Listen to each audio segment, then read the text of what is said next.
ಅದರಲ್ಲೂ ಮಲಗಿದ್ದಾಗ ಇನ್ನೂ ಮುದ್ದು, ಹಾಗೆ ಕೆನ್ನೆ ಕಿಲ್ಬಿಡೋಣ ಅನ್ಸುತ್ತೆ.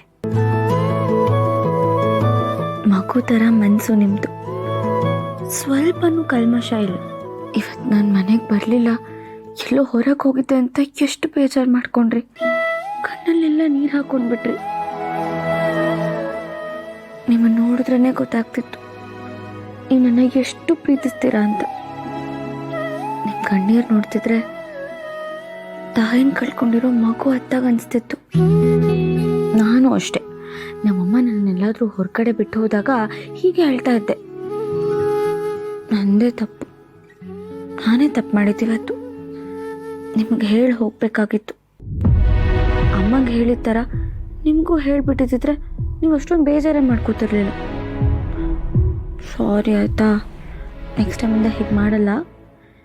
ನೀವು ನನ್ನ ಎಷ್ಟು ಪ್ರೀತಿ ಮಾಡ್ತೀರೋ ಅದಕ್ಕಿಂತ ಜಾಸ್ತಿ ಜಾಸ್ತಿ ನಾನು ನಿಮ್ಮನ್ನು ಪ್ರೀತಿ ಮಾಡ್ತೀನಿ. ಐ ಲವ್ ಯು ಮುತ್ತು.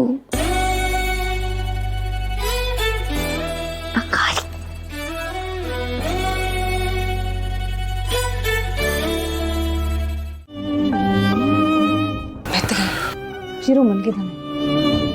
ನೀವಿಷ್ಟು ಜೋರಾಗಿ ಹತ್ರ ಇಡೀ ಮನೆಯವ್ರು ಎದ್ದು ಬಂದ್ಬಿಡ್ತಾರಷ್ಟೇ. ಸಂಕಟ ಆಗ್ತಿದೆ ಕಣ, ದುಡ್ಡೆಲ್ಲ ಹೋಯ್ತಲ್ಲೇ. ಏನು ಮಾಡೋದು ಅಂತೀರಾ? ಪೊಲೀಸ್ ಕಂಪ್ಲೇಂಟ್ ಕೊಟ್ಬಿಡೋಣವಾ? ಆಗಲ್ಲ ಕಣೆ, ತಲೆನೋವು. ಸಾವಿರ ಪ್ರಶ್ನೆ ಕೇಳ್ತಾರೆ, ಕೋರ್ಟು ಕಚೇರಿ ಅರಿಬೇಕಾಗುತ್ತೆ, ಕಷ್ಟ ಆಗುತ್ತೆ. ಒಳ್ಳೆ ಕಥೆ ಆಯ್ತೀಗ. ಏನು ಮಾಡೋದು ಹಾಗಿದ್ರೆ? ಇವ್ರ ಕಾಂಟ್ರಾಕ್ಟ್ಗೆ ಅಡ್ವಾನ್ಸ್ ಕೊಡ್ಬೇಕಾಗಿತ್ತು. ತಗೊಂಡು ಎತ್ತಿಟ್ಟಿದ್ದೆ. ಅವ್ನು ಯಾರು ದುಡ್ಡು ತಗೊಂಡಿದ್ದಾನೋ ಕಳ್ಳ, ಅವ್ನಿಗೆ ಒಳ್ಳೇದಾಗಲ್ಲ ಕಣೆ, ಅವನು ಉದ್ಧಾರ ಆಗಲ್ಲ. ಹಾಳಾಗಿ ಹೇಳಿ ಬಿಡ್ಲಿ, ದೇವರಿದ್ದಾನೆ. ಅನ್ಕೊಳ್ಳಿ.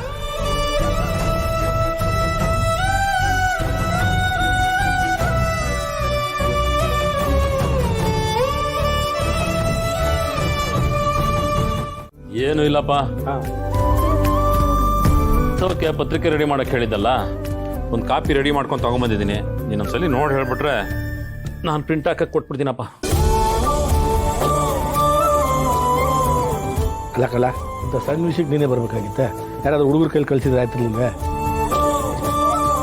ಯಾರನ್ನೋ ಕಳ್ಸೋದು, ಅವ್ನು ಇನ್ಯಾರಿಗೋ ವಿಷಯ ತಿಳಿಸೋದು ಯಾಕೆ ಬೇಕು ಅಂತ ನಾನೇ ಬಂದ್ಬಿಟ್ನಪ್ಪ.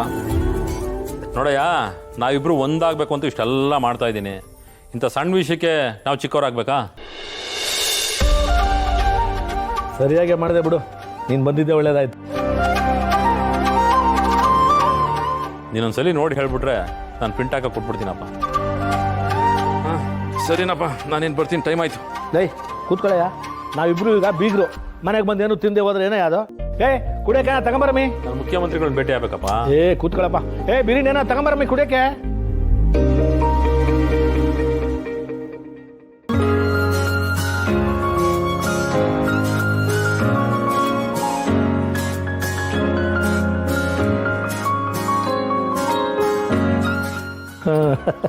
ಲೇ ಸಿದ್ದೇಗೌಡ, ಬಾಲ ಇಲ್ಲಿ.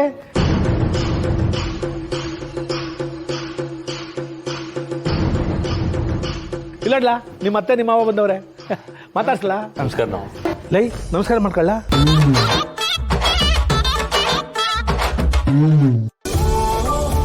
ಒಳ್ಳೇದಾಗ್ಲಿ, ಕೂತ್ಕೊಳ್ಳ. ನನ್ನ ಮಗಳೇನಾದರೂ ಫೋನ್ ಮಾಡಿದ್ಲೇನಪ್ಪ? ಇಲ್ಲ ಇಲ್ಲ, ಫೋನೇನು ಮಾಡಿಲ್ಲ.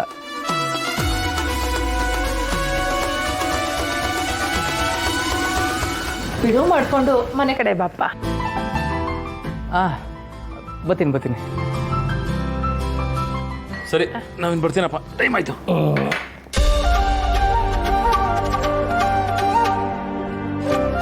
ಸರಿ ಕಣಯ್ಯ, ಹಾಗಾಗಿ ಬರ್ತಾ ಇರಪ್ಪ. ಇನ್ನೇನಪ್ಪ, ಹಳ್ಳಿನ ನೋಡಕ್ಕೆ ಬರ್ತಾನೆ ಇರ್ಬೇಕಲ್ಲ. ಬರ್ತೀನಪ್ಪ. ಸರಿ.